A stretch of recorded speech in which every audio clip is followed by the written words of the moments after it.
ආයිබෝන් සෑම දිනකටම සුබ දවසක් වේවා.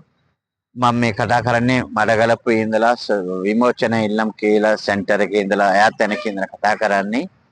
මම මත්පැන් මත්ද්‍රව්‍ය වලට ඇබ්බැහි වෙලා අවුරුදු 16ක් අවුරුදු 14ක් මගේ ජීවිතේ කඩාකප්පල් කරගෙන පාරට බැලලා හිටපු කෙනෙක්. මාව කිසි දෙනෙක් ගණන් ගත්තේ නැහැ. මාව ඔක්කොම අයින් කරලා තිබුණා. සමාජයේ විතරක් නෙවෙයි පවුලේ සෑම දෙනාක්ම එපා කරපු එපා කරලා හිටපු වෙලාවේ දෙවියන් වහන්සේ කරුණාවේ මේ ආයතන ලැබුණා.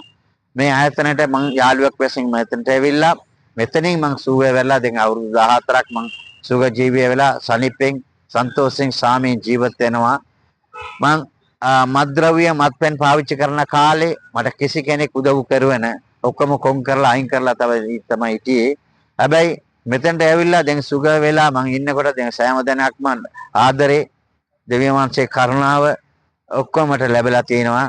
මං වාගේ අබ්බෑ වෙලා ඉන්න කෙනෙකුට මං කරන්න කියන්න කැමැති. මේ වාගේ සුගේ මේ ලංකාවේ මං හිතන්නේ මෙතන විතරක් නොමිල්ලෙන් අපිට මේ සුබ දේශනාවක් කරලා දෙන්නේ.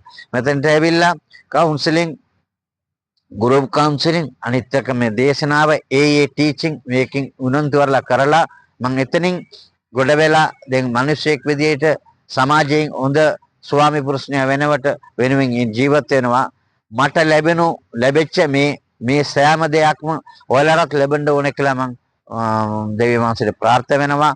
මම වාගේ ඇබ්බැවිලා හිටපු ඉන්න කට්ටිය මෙතනට ඇවිල්ලා සුග වෙන්න පුළුවන්. ඔයාලා කැමති නම් මේ ආයතනට ඇවිල්ලා මෙතනින් සනිප්ප වෙන්න මම දෙවියන් වහන්සේට ප්‍රාර්ථනා කරනවා.